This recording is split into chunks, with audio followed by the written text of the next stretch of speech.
বন্ধু বান্ধৱীসকল, গৌৰৱ গগৈ এটা ভাষণ মই আগবঢ়াইছোঁ। দুটা ভাষণ আছে, এটা পিছত আৰু এটা আছে। এই দুটা ভাষণ আপোনালোকে এবাৰ শুনক। মই ভিডিঅ' একচুৱেলি কৈছোঁ, আপোনালোকে ভিডিঅ'বিলাক নেচাই কাৰণে বনাবলৈ প্ৰায় মন নোযোৱা নিচিনা হৈছে। গুৰুত্বপূৰ্ণ ভিডিঅ' লৈ আহিছোঁ। গৌৰৱ গগৈ যিকেইটা ভাষণ ভাষণত যিখিনি কথা কৈছে আপোনালোকে এবাৰ শুনক। যিহেতু নিৰ্বাচন সমাগত 2026 আগত এতিয়া যিখিনি ৰাজনীতিত এতিয়া ঢৌ উঠিছে, এই ঢৌ বৰ বেয়াকৈ উঠিছে। হয়, অনাগত দিনত কি হ'ব কোনেও ধৰিব পৰা নাই, কোন জিকিব কোন হাৰিব। গতিকে আজি গৌৰৱ গগৈৰ যিটো ভাষণ আপোনালোকে মন দি এবাৰ শুনক। মই গেঞ্জি পিন্ধি বনাইছোঁ, কিবা স্পৰ্টিং পিন্ধি নাই পিন্ধা, স্পৰ্টিং নাই পিন্ধা, গেঞ্জি পিন্ধি বনাইছোঁ। এইবিলাক আপোনালোকে চাবলৈ বাদ দিয়ক, ভিডিঅ'টো চাওক। আপোনালোকে গুৰুত্বপূৰ্ণ ভিডিঅ' লৈ আহিছোঁ। একদম কথাখিনি ভাল ধৰণে শুনক আপোনালোকে, আৰু কমেণ্ট কৰিব। আৰু যিসকল নতুনকৈ আহিছে চেনেলটোত এটা লাইক কৰিব, চেনেলটোত পাৰিলে ছাবস্ক্ৰাইব কৰি ল'ব। আগৰখিনি যিসকলে কৰি থৈছে বহুত বহুত ধন্যবাদ আপোনালোকক। আপোনালোকে যদি ভিডিঅ' চাবলৈ মন আছে, ভিডিঅ'টো এই চেনেলটো ছাবস্ক্ৰাইব এটা কৰি ল'ব। চাওক আপোনালোকে। বাস্তৱত মই কেতিয়াবা চিন্তা কৰোঁ, যুঁজ হ'ব সময় লগত।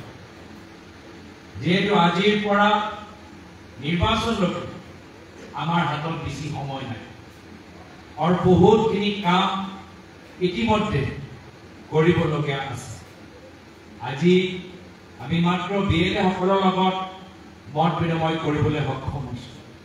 পৰৱৰ্তী দিনত বুথ কমিটিৰ লগত কৰিব লাগিব, যুৱ কংগ্ৰেছ লগত কৰিব লাগিব, মহিলা কংগ্ৰেছ লগত কৰিব লাগিব, সেৱা দলৰ লগত কৰিব লাগিব, মিডিয়া সেল, IT সেল লগত কৰিব লাগিব, স্থানীয় ৰাইজৰ লগত মত বিনিময় কৰিব লাগিব, জ্যেষ্ঠসকল আৰু আমাৰ সচেতন ৰাইজ নাগৰিক সমাজৰ লগত কৰিব লাগিব।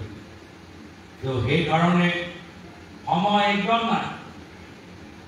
আৰু মই ভাবোঁ কি যদি আমি সময় ভালদৰে ব্যৱহাৰ কৰোঁ, দলৰ কাৰণে আগন্তুক 8 মাহত কষ্ট কৰোঁ, তেতিয়া অহা বিধানসভা নিৰ্বাচনত আমাৰ জয় হোৱাটো নিশ্চিত। কিন্তু যদি আমি ভাবোঁ যে মই মাহত 5 দিন দলৰ কাৰণে দিম, বাকী 20 দিন নিজৰ কাম কৰিম, নিজৰ সমস্যাবোৰ আমি সমাধান কৰিম, তেতিয়াহ'লে আমি অহা নিৰ্বাচনত এটা ভাল প্ৰস্তুতি দেখাব নোৱাৰিম। আজিৰ পৰা এপ্ৰিল মাহলৈ যদি আমি প্ৰত্যেকগৰাকী দলৰ কৰ্মী, দলৰ বিষয়া প্ৰত্যেক মাহ ন্যূনতম 10 দিন দিওঁ, 8 মাহ প্ৰত্যেক মাহ ন্যূনতম 10 দিন দিওঁ, বা ধৰি ৰাখক 100 দিন দিওঁ, যদি আজিৰ পৰা নিৰ্বাচনলৈকে প্ৰত্যেক কংগ্ৰেছ দলৰ বিষয়া 100 দিন দিয়ে, তেতিয়াহ'লে মই 100% নিশ্চিত হৈ ক'ব পাৰোঁ আমাৰ চৰকাৰ আহিব। সেইকাৰণে যদিও এই মাহৰ ভিতৰত যথেষ্ট কষ্ট আপোনালোকে পাইছে, আগন্তুক দিনত আৰু কষ্ট ল'বলৈ সাজু হ'বলৈ মই অনুৰোধ জনাইছোঁ। আমি দল আৰু চৰকাৰ কাৰ বাবে কৰিছোঁ?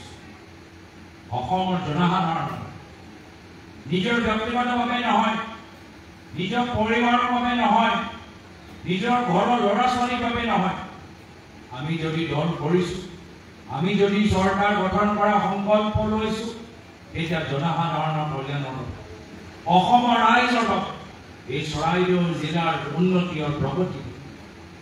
10 বছৰ হৈ গ'ল চৰাইদেউ জিলাৰ বাসিন্দাই বিজেপি চৰকাৰ দেখি। এই 10 বছৰৰ ভিতৰত চৰাইদেউ জিলাৰ বাসিন্দাই কি পালে? এটাকে হিচাপ কৰক। আজিলৈকে নাগালেণ্ড সীমান্তৰ অঞ্চলত, নামতোলা অঞ্চলত মানুহৰ এতিয়াও সীমা সম্পৰ্কে যথেষ্ট সমস্যা আছে। বাগানত যাব, মাহমৰা বাগানত যাব আৰু দেখা পাব যে শ্ৰমিকসকল আজি কিমান কষ্ট আছে। চৰাইদেউ আজি ইউনেস্কো হেৰিটেজ সাইট কৰি দিলে, কিন্তু চৰাইদেউ ইউনেস্কো হেৰিটেজ সাইটৰ ভিতৰত কাম কৰা শ্ৰমিকসকলক যোৱা 8 মাহৰ পৰা দৰমহা দিয়া হোৱা নাই। যোৱা 8 মাহৰ পৰা তেওঁলোকক দৰমহা দিয়া নাই। আজি মথুৰাপুৰত গৰাখহনীয়া হ'ল, ৰাইজে ভূমিপত্ৰ পোৱা নাই।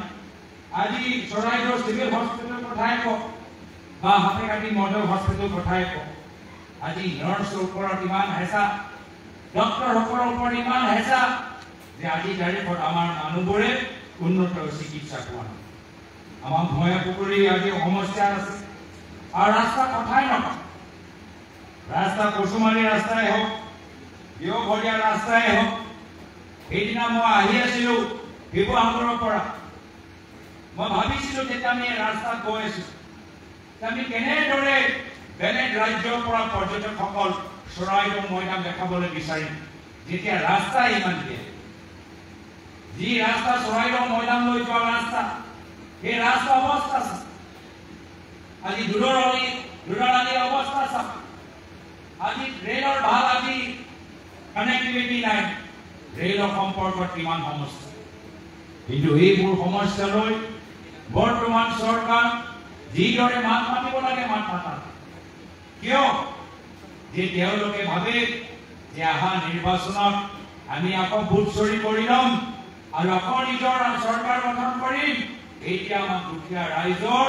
খাতিৰ কৰিব নালাগে বাগানৰ শ্ৰমিকসকলৰ ভোটৰ মূল্য নাই নিবনুৱা যুৱকসকলৰ ভোটৰ মূল্য নাই আমি মাত্ৰ ভোট চুৰি কৰি আমি অজীৱন আমি ক্ষমতাত থাকিম নিজৰ পৰিবাৰৰ নামত বাগান খুলিম নিজৰ ল'ৰাৰ নামত আমি কাম কৰিম এয়া হৈছে তেওঁলোকৰ চিন্তা সেইকাৰণে তেওঁলোকৰ অহংকাৰ ভাঙিব লাগিব সেইকাৰণে ৰাইজৰ মাজত সজাগতা সৃষ্টি কৰিব লাগিব সেইকাৰণে আমি নৱ প্ৰজন্মৰ ওচৰত যাব লাগিব আৰু ৰাইজে আমাক আহাৰটো বিচাৰে আজি য'তে আমি যাওঁ ৰাইজে আমাক হাঁহি মুখেৰে আমাক স্বাগতম জনাইছে বিচাৰিছে যে কংগ্ৰেছ আহক কংগ্ৰেছৰ সংগঠন আৰু শক্তিশালী হওক ৰাইজে বিচাৰে যে যিদৰে পূৰ্বতে হিতেশ্বৰ শইকীয়াদেৱৰ চৰকাৰ আছিল তৰুণদেৱৰ চৰকাৰ আছিল সেইবোৰ দিন ঘূৰি আহক য'ত আমি নিজৰ মাজত শান্তিৰ সম্প্ৰীতি লৈ থাকিব পাৰোঁ আজি অসমৰ জনসাধাৰণ আজি শান্তি আৰু সম্প্ৰীতিৰ মাজত থাকিব বিচাৰে আত্মসহকাৰে থাকিব বিচাৰে স্বাভিমানী আমাৰ অসমীয়া নাগৰিক আজি সন্মান বিচাৰে বৰ্তমান চৰকাৰৰ পৰা কিন্তু এইখন চৰকাৰ জনসাধাৰণক গুৰুত্ব দিয়াতকৈ আজি আদানী আৰু আম্বানীক গুৰুত্ব দিছে 40,000 অসমৰ মানুহৰ মাটি 40,000 বিঘাৰ মাটি আজি আদানী আৰু আম্বানী আৰু পতঞ্জলি বিক্ৰী কৰি থৈছে এইবোৰ মাটি কাৰ বড়ো মানুহৰ মাটি ৰাভা মানুহৰ মাটি আদিবাসী শ্ৰমিকসকলৰ মাটি কাৰ্বি মানুহৰ মাটি মিচিং মানুহৰ মাটি ইমান তেওঁলোকৰ সাহস যে কোনো আলোচনা নকৰাকৈ আজি আদানী আম্বানী আৰু পতঞ্জলি প্ৰায় 40,000 বিঘা মাটি বিক্ৰী কৰি পেলাবলৈ বিচাৰিছে সেইকাৰণে ৰাইজ এতিয়া লাহে লাহে সজাগ হৈছে ৰাইজে এতিয়া কংগ্ৰেছ সভালৈ আহিছে পুৰণি কংগ্ৰেছৰ কৰ্মীখিনি আকৌ আমাৰ সভালৈ আহিছে নৱ প্ৰজন্ম আজি এনেকৈ যোগদান কৰিছে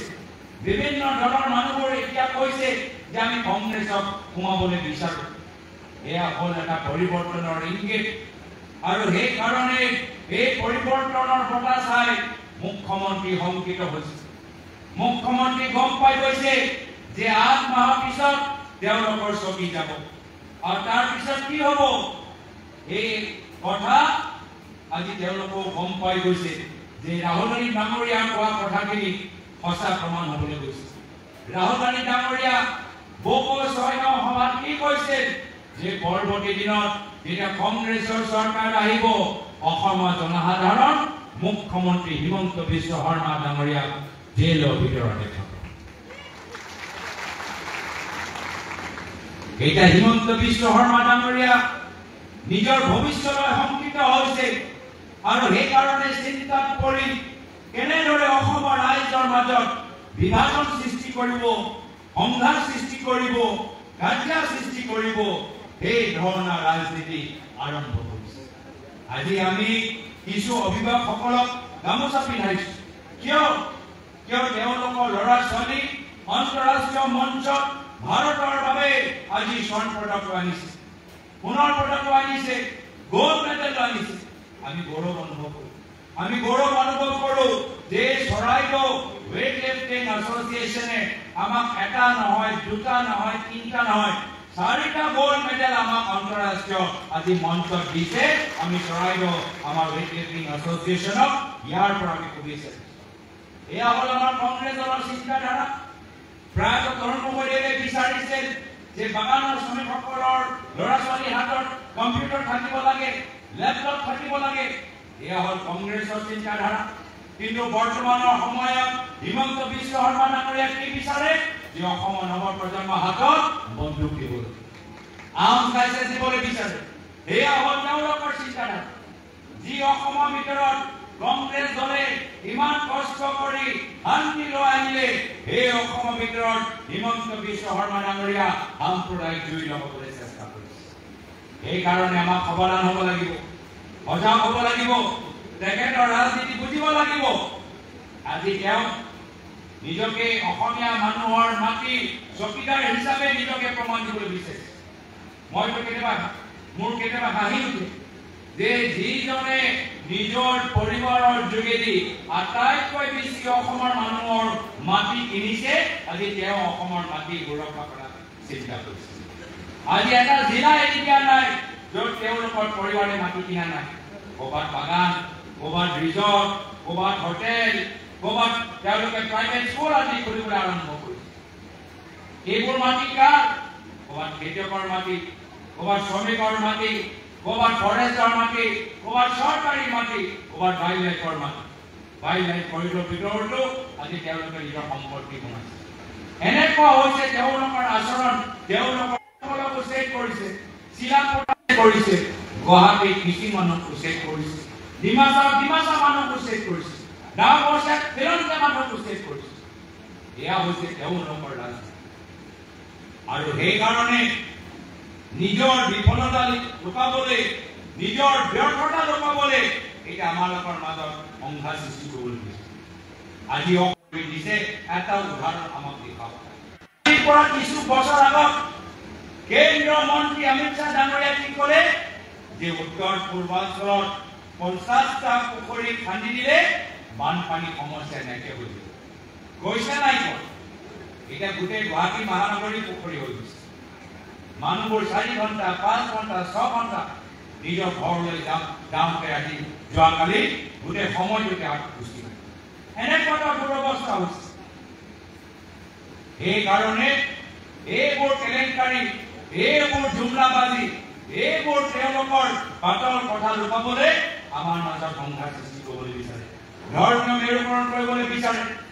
মই সেইকাৰণে কেতিয়াবা নিজৰ সভাত মানুহক অনুৰোধ জনাইছো যে অলপ টিভিত মহাভাৰত চিৰিয়েলটো চাওক। মহাভাৰত চিৰিয়েলটো চাওক। মহাভাৰত চিৰিয়েলত চালে গম পাব যে এটা সময়ত দুৰ্যোধন, যুধিষ্ঠিৰ, কৌৰৱ আৰু পাণ্ডৱ একেলগে ডাঙৰ হ'ল, একে মহলত ডাঙৰ হ'ল, একে পৰিস্থিতিত, একে সময়ত, একে গুৰুজনৰ পৰা প্ৰশিক্ষণ ল'লে, একেলগে ভাত খাইছিল, একেলগে খেলা ধূলা কৰিছিল। তো কেনেদৰে এই ভায়েকৰ ককায়েকৰ মাজত সংঘাত সৃষ্টি হ'ল, তেতিয়া গম পাব এজন মূল ব্যক্তি আছে, এজন মামা সোমাই গৈছে। হয়নে নহয়? হয়নে নহয়? এই মামাৰ নাম কি আছে? কি নাম? ভালকে কওক। অসমৰ সপোনী মামা হৈছে হিমন্ত বিশ্ব শৰ্মা ডাঙৰীয়া। সাৱধান হ'ব লাগিব। আমালোকৰ মাজত ভাই ককায়েকৰ মাজত কাৰ্য লগাই আছে আৰু নিজে বাগান, ৰিজৰ্ট, হোটেল, প্ৰাইভেট স্কুল, এতিয়া তেওঁ কৰোড়পতি মুখ্যমন্ত্ৰী হৈ গৈছে। সাৱধান হোৱাটো উচিত। আমি পৰৱৰ্তী সময়ত অসমৰ বিধানসভা নিৰ্বাচনত অসমৰ সপোনী মামাৰ সপোন আমি বাস্তৱ হ'বলৈ নিদিওঁ। সেইকাৰণে আমি 100 দিন দলৰ বাবে দিব লাগিব, যাৰ ফলত আমি এটা চৰকাৰ গঠন কৰি আমি নিজৰ কিছু নতুন SOP ওলাব।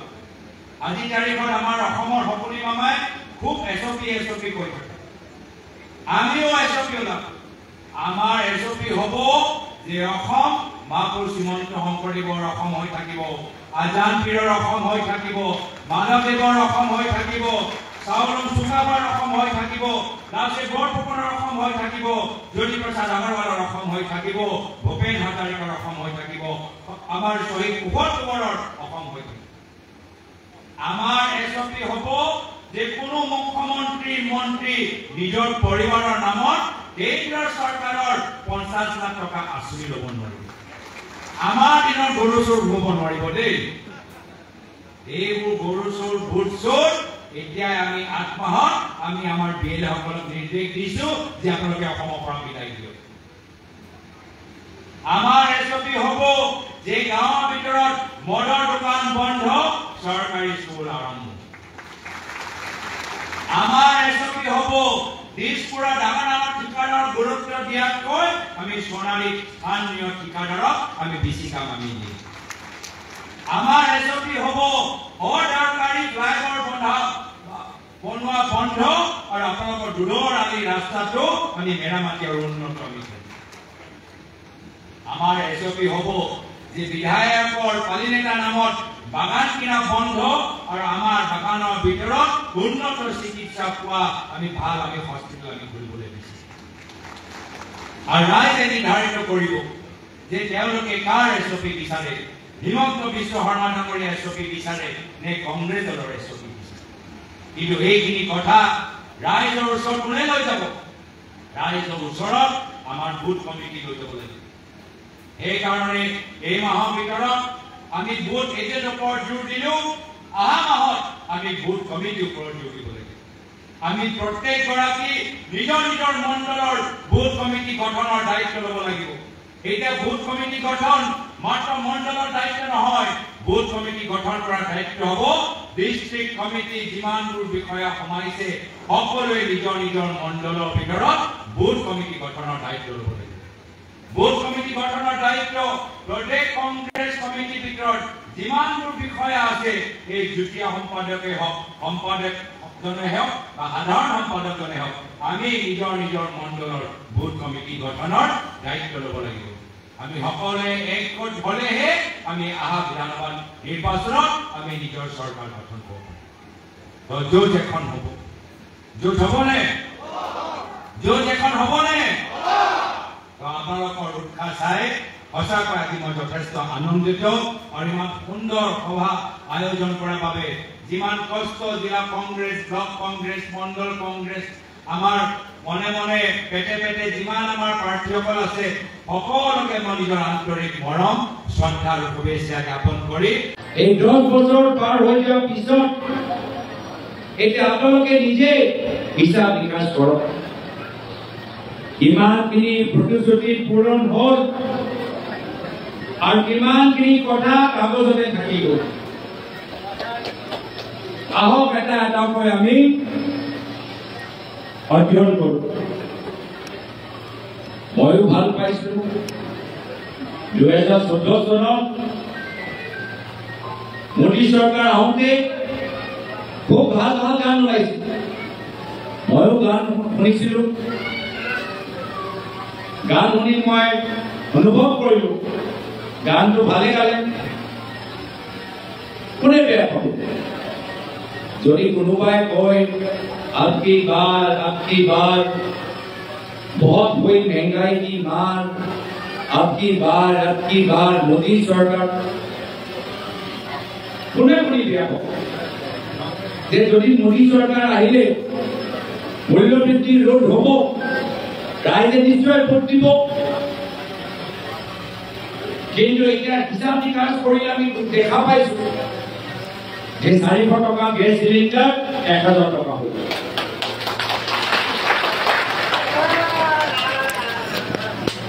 ঘৰৰ ইলেক্ট্ৰিচিটি বিল আগতে 200 টকা আছে, এতিয়া 600 টকা হ'ল।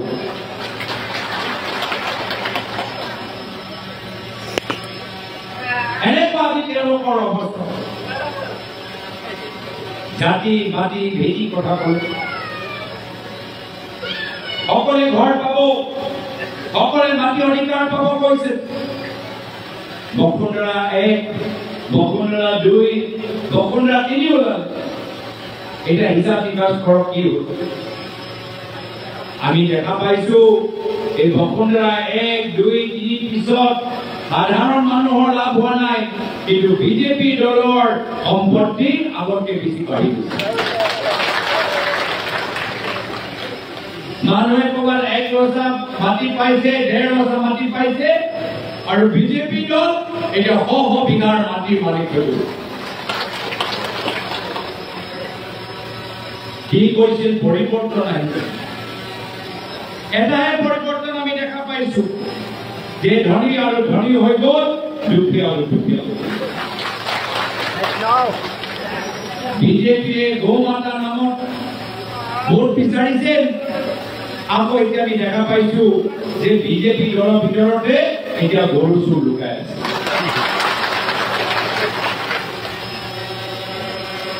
সেইদিনা কোনোবাই মুখ্যমন্ত্ৰী মহোদয় সুধিলে যে মুখ্যমন্ত্ৰী মহোদয়, আপোনাৰ চৰকাৰৰ এজন মন্ত্ৰী নিজৰ ভনীয়েকৰ নামত কেন্দ্ৰ চৰকাৰৰ পৰা 50 লাখ টকা ল'বলৈ সক্ষম হৈছে গৰু খেতি কৰিবলৈ। মুখ্যমন্ত্ৰীয়ে কি ক'লে? মুখ্যমন্ত্ৰীয়ে ক'লে, কিনো ডাঙৰ কথা হ'ল, মন্ত্ৰীও নিজৰ ঘৰখন চলাব লাগিব। এয়া হ'ল তেওঁলোকৰ উত্তৰ। 50 লাখ টকা সাধাৰণ মানুহ পোৱাকৈ তেওঁ মন্ত্ৰী ঘৰৰ চিন্তা কৰিছে। এয়া হৈছে বৰ্তমানৰ অৱস্থা।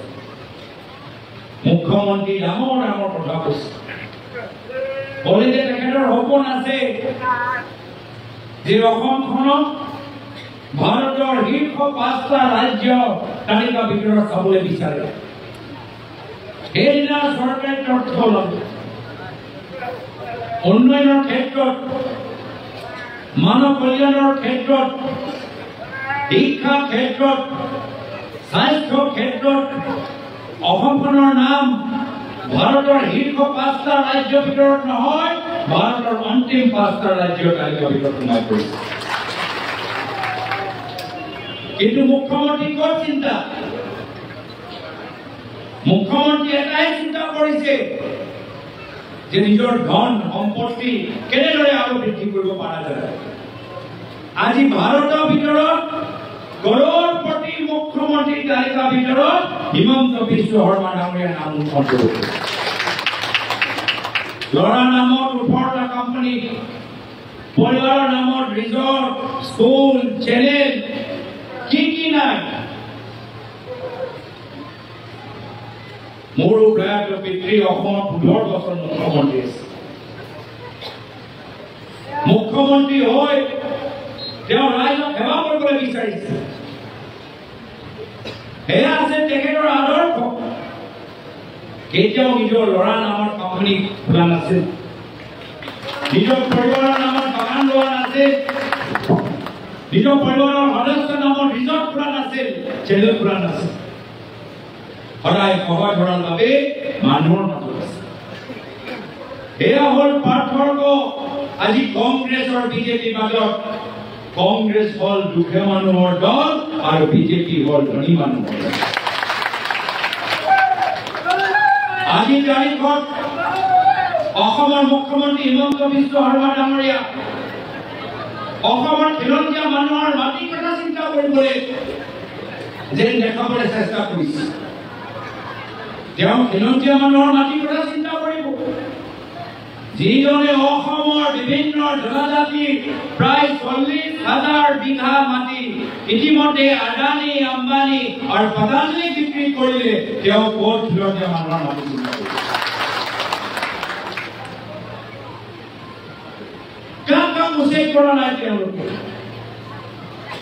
কোকৰাঝাৰত বড়ো মানুহ, ডিমাচা মানুহ, কাৰ্বি আংলঙত কাৰ্বি মানুহ, চিলাপথাৰত বঙালী মানুহ, গুৱাহাটীত মিচিং মানুহ।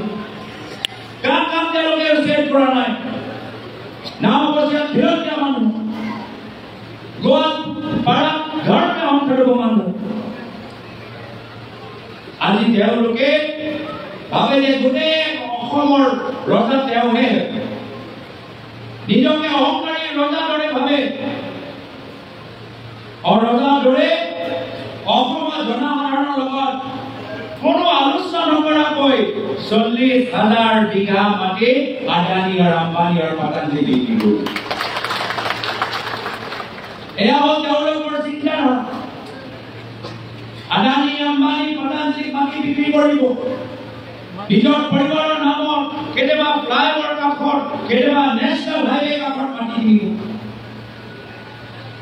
দুখীয়া মানুহক উচেক কৰিব।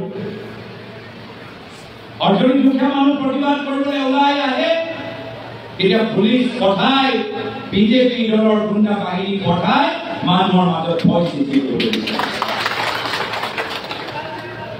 ইমান অহংকাৰ কিয় এই অহংকাৰ কাৰণ হ'ল যে তেওঁলোকে ভাবে যে জনসাধাৰণৰ ভোটৰ মূল্য নাই জনসাধাৰণৰ ভোট চুৰি কৰি তেওঁলোকে চৰকাৰ গঠন কৰিবলৈ বিচাৰে ভোট চুৰি কৰি নিজৰ চৰকাৰ গঠন কৰিব আৰু নিজৰ ইচ্ছা মতে শাসন চলাব এয়া হ'ল তেওঁলোকৰ ৰণকৌশল এই কাৰণে আজি অসমৰ জনসাধাৰণৰ লগত অসমৰ জনসাধাৰণৰ মূল্যৱান ভোট সুৰক্ষা কৰাৰ ক্ষেত্ৰত একমাত্ৰ এটাই দল ওলাই আহিছে সেয়া হ'ল ভাৰতীয় জাতীয় কংগ্ৰেছ দল যুঁজ এখন হ'বনে নহয় হ'বনে নহয় যুঁজ এখন হ'ব এই যুঁজ দিছপুৰৰ পৰা আৰম্ভ কৰি জনাইলৈকে হ'ব এই যুঁজ জনাইৰ পৰা আৰম্ভ কৰি জনাইলৈকে হ'ব এই যুঁজ চহৰত হ'ব এই যুঁজ গাঁৱত হ'ব এই যুঁজ ভোটৰ ভিতৰত হ'ব আৰু আমি যুঁজিবলৈ প্ৰস্তুত আমি অসমৰ জনসাধাৰণৰ লগত থিয় দিম আমি কংগ্ৰেছ দল আন্দোলনৰ পৰা জন্ম লোৱা দল স্বাধীনতা সংগ্ৰামৰ সময়ত আমি ব্ৰিটিছৰ ভয় কৰা নাই আজিও কংগ্ৰেছ দল কোনো মুখ্যমন্ত্ৰী ভয় নকৰে আমি আগবাঢ়ি যাম আমি ৰাইজৰ মাজত সোমাম আমি ৰাইজৰ হৈ মাত মাতিম আমি যুঁজিম আমি জিকিম ৰাইজৰ কিবাৰ আমাৰ লগত আছে আমি যোৱা এক সপ্তাহ অসমৰ চুকে কোণে বুথ এজেণ্টসকলক মাতি আনি আমি প্ৰশিক্ষণ দিবলৈ সক্ষম হৈছোঁ আমাৰ দলৰ কৰ্মীখিনি আগতকৈ আৰু বেছি আগ্ৰহী আজি নিজৰ পইচা খৰচ কৰি আজি সভালৈ আহিছে আজি এখন সভাৰ ভিতৰত প্ৰতিকূল বতৰ নেওচি আমাৰ কৰ্মীখিনি ইয়াত ওলাই আহিছে এইটোৱে প্ৰমাণ কৰে যে আজি কংগ্ৰেছ দল আগতকৈ আৰু বেছি শক্তিশালী হৈছে কিন্তু আমাক কষ্ট কৰিব লাগিব কষ্ট কৰা বাহিৰে বিকল্প নাই আজিৰ পৰা 8 মাহ পিছত নিৰ্বাচন হ'ব এই 8 মাহৰ ভিতৰত প্ৰতিটো মাহৰ ভিতৰত আমি ন্যূনতম 10-12 দিন নিজৰ দলৰ কাৰণে দিব লাগিব নে নালাগে নিৰ্বাচন আহিছে 8 মাহ পিছত আমি চৰকাৰ গঠন কৰিবলৈ বিচাৰো নে নিবিচাৰো আমি বিধায়ক জিকাবলৈ বিচাৰো নে নিবিচাৰো এতিয়া আমাক কষ্ট কৰিব লাগিব কষ্ট কৰা মানে আমি সময় দিব লাগিব সময় কিমান ন্যূনতম 1 মাহৰ ভিতৰত আমাক 10-12 দিন দিব লাগিব আৰু মই আপোনালোকক কথা দিছোঁ যে আজি এখন সভাৰ ভিতৰত আমি সকলোৱে আহা এপ্ৰিল মাহলৈকে 100 দিন কংগ্ৰেছ দলটোক দিওঁ আমাৰ চৰকাৰ হোৱাটো 100% নিশ্চিত যদি আমি 100 দিন আমি দিওঁ 100% চৰকাৰ হোৱাটো আমাৰ নিশ্চিত আৰু আমি চৰকাৰ গঠন কাৰ বাবে কৰিছোঁ নিজৰ ব্যক্তিগত স্বাৰ্থৰ বাবে নহয় নিজৰ ব্যক্তিগত উন্নতিৰ বাবে নহয় আমি চৰকাৰ গঠন কৰিছোঁ অসমৰ জনসাধাৰণৰ সপোন বাস্তৱ কৰাৰ বাবে যি ৰাইজ আধিকাৰিকৰ সপোন দেখিছে যে তেওঁলোকৰ গাঁৱৰ ৰাস্তা উন্নত হ'ব এই যুৱকসকলৰ সপোন বাস্তৱ কৰিবলৈ যি যুৱকসকলে বিচাৰে যে তেওঁলোকৰ জিলাৰ ভিতৰত এটা থলুৱা উদ্যোগ থাকিব লাগে আমি সেই আইসকলৰ সপোন বাস্তৱ কৰিবলৈ বিচাৰো যি আইসকল টোপনি তেওঁলোকে ভালদৰে শান্তি শুবলৈ পৰা নাই এয়া পলিটেকনিকৰ শিক্ষক হৈ হ'ল এই বিভিন্ন ইনষ্টিটিউটৰ ভিতৰত প্ৰশিক্ষণ দিয়া মানুহবোৰে হওক টেকনিচিয়ান হওক আমি তেওঁলোকৰ মনৰ শান্তিৰ বাবে চৰকাৰ গঠন কৰিব নিজৰ নামত ৰিজৰ্ট খোলাকৈ আপোনালোকৰ নামত মাটি আপোনালোকে পায় তাৰ বাবে আমি চৰকাৰ গঠন কৰিব বিচাৰিছোঁ ৰাইজ সজাগ হৈছে, ৰাইজ সচেতন হৈছে, ৰাইজে ইতিমধ্যে 10 বছৰ বিজেপি দিলে, পদুম দিলে, দেখিলে যে কি হৈছে। এতিয়া ৰাইজে বিকল্প বিচাৰিছে আৰু সেইকাৰণে বৰ্তমান অসমৰ মুখ্যমন্ত্ৰী অংকিত হৈছে। এতিয়া আৰু একো উপায় নাই, হাতত একমাত্ৰ এটাই উপায় আছে তেওঁলোকৰ ওচৰত, এয়া হ'ল কেনেদৰে ৰাইজৰ মাজত সংঘাত সৃষ্টি কৰা যায়, কেনেদৰে ভাইকৰ ককায়েকৰ মাজত কাৰ্য লগাই যায়, হিংসাৰ সৃষ্টি হওক। আজি প্ৰায়ত তৰুণ গগৈৰ চৰকাৰ দিনত আমি নৱপ্ৰজন্মৰ হাতত কম্পিউটাৰ লেপটপ দিছিলো, জ্যোতি মেট্ৰিক পৰীক্ষা তেওঁলোকে কল ডিভিজন পায়।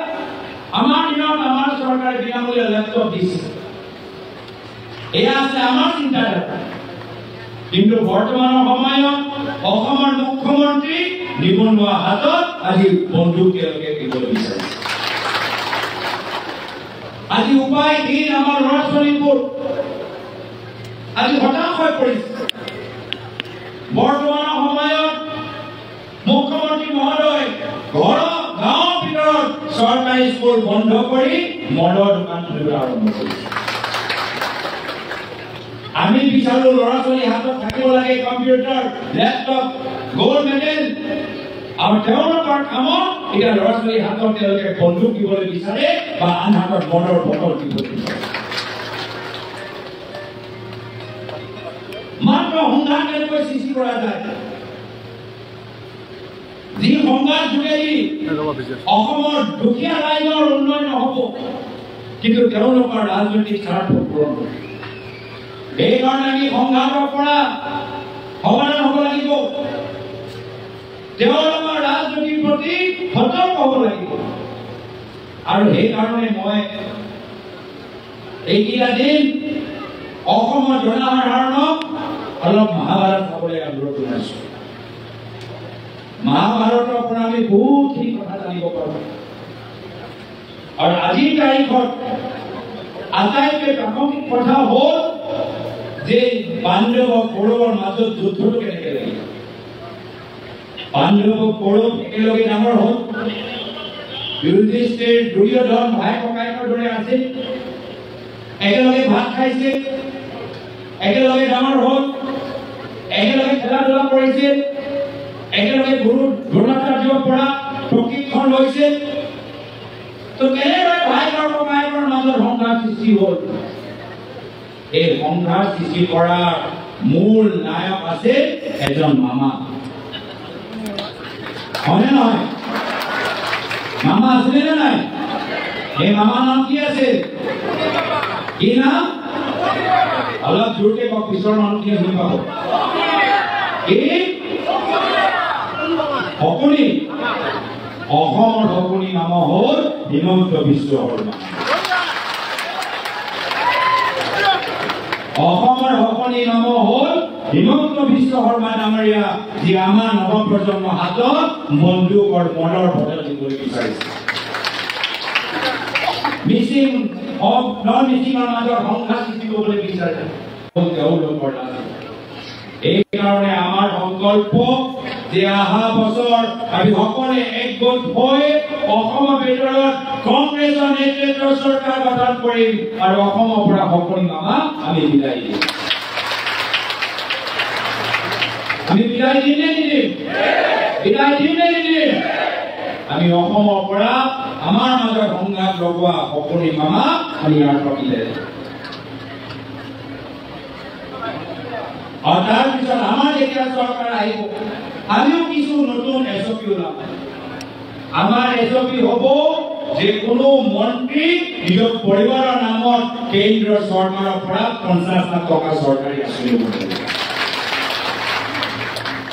আমাৰ এছঅপি হ'ব যে গাঁৱৰ ভিতৰত আমি মদৰ দোকান বন্ধ কৰি আমি চৰকাৰী স্কুল আমি আৰম্ভ কৰিম। আমাৰ এছঅপি হ'ব যে ল'ৰা ছোৱালীক বন্দুক দিয়াতকৈ আমি তেওঁলোকক স্কলাৰশ্বিপ দিম বা ইয়াৰ পৰিবাৰক সুবিধা প্ৰদান কৰিম। আমাৰ এছঅপি হ'ব যে চিণ্ডিকেট কৰা মানুহক সহায় কৰাতকৈ আমি আমাৰ যিমান চৰকাৰী কৰ্মচাৰীসকল আছে তেখেতে সময়মতে দৰমহা পাই আমি তেওঁলোকক আমাৰ এছপি হ'ব যে দিছপুৰত 3টা বা 4টা ডাঙৰ ঠিকাদাৰক গোটেই কামখিনি দিয়াতকৈ আমি ধেমাজি জনাই স্থানীয় ঠিকাদাৰবোৰক আমি বেছি আমি মৰম কৰোঁ। আমাৰ এছপি হ'ব যে সাংবাদিকসকলক গুণ্ডা বাহিনী পঠাই প্ৰহাৰ কৰাতকৈ মাৰপিট কৰাতকৈ আমি সাংবাদিকসকলৰ বা স্বাধীনতা আৰু সামাজিকতা কৰা এই অধিকাৰ আমি সুৰক্ষিত ৰাখিবলৈ আমি পৰিস্থিতি গঠন কৰোঁ। আমি সংঘাত বিচাৰোঁ বহুত কষ্ট কৰি প্ৰায় কৰ্মচাৰীৰে 2001 চনৰ সময়ত অসমত শান্তি সম্প্ৰীতি ঘূৰাই আনিলে। আমি এই শান্তি সম্প্ৰীতি বজাই ৰাখিব বিচাৰোঁ। আজি আমাৰ অসমৰ ভিতৰত বহুতখিনি অভাৱ এতিয়াও আছে। ট্ৰাইবেল বেল্ট ব্লক বহুত আমাৰ কামখিনি কৰিবলগীয়া আছে। গাঁও অঞ্চলৰ ভিতৰত সঠিক কামবোৰ হৈছে নাই হোৱা, বহুতখিনি কাম কৰিবলগীয়া আছে। মাটি পট্টা বহুতক দিবলগীয়া আছে। নিজৰ ভাষা সংস্কৃতি পৰম্পৰা আৰু সবল কৰিবলগীয়া আছে। আমি সেইকাৰণে এনেকুৱা অসম বিচাৰো যি অসমত আমি সকলোৱে বড়ো, ৰাভা, কাৰ্বি, মিচিং, সোণোৱাল কছাৰী, গোৰ্খা, অসমীয়া, আহোম, চুতীয়া, আদিবাসী, হিন্দী স্পিকিং আমি সকলোৱে নিজৰ নিজৰ সমাজক আমি আগুৱাই লৈ যাব বিচাৰো। এটা নতুন বড়ো অসমৰ কল্পনা আমি কৰিবলৈ বিচাৰো।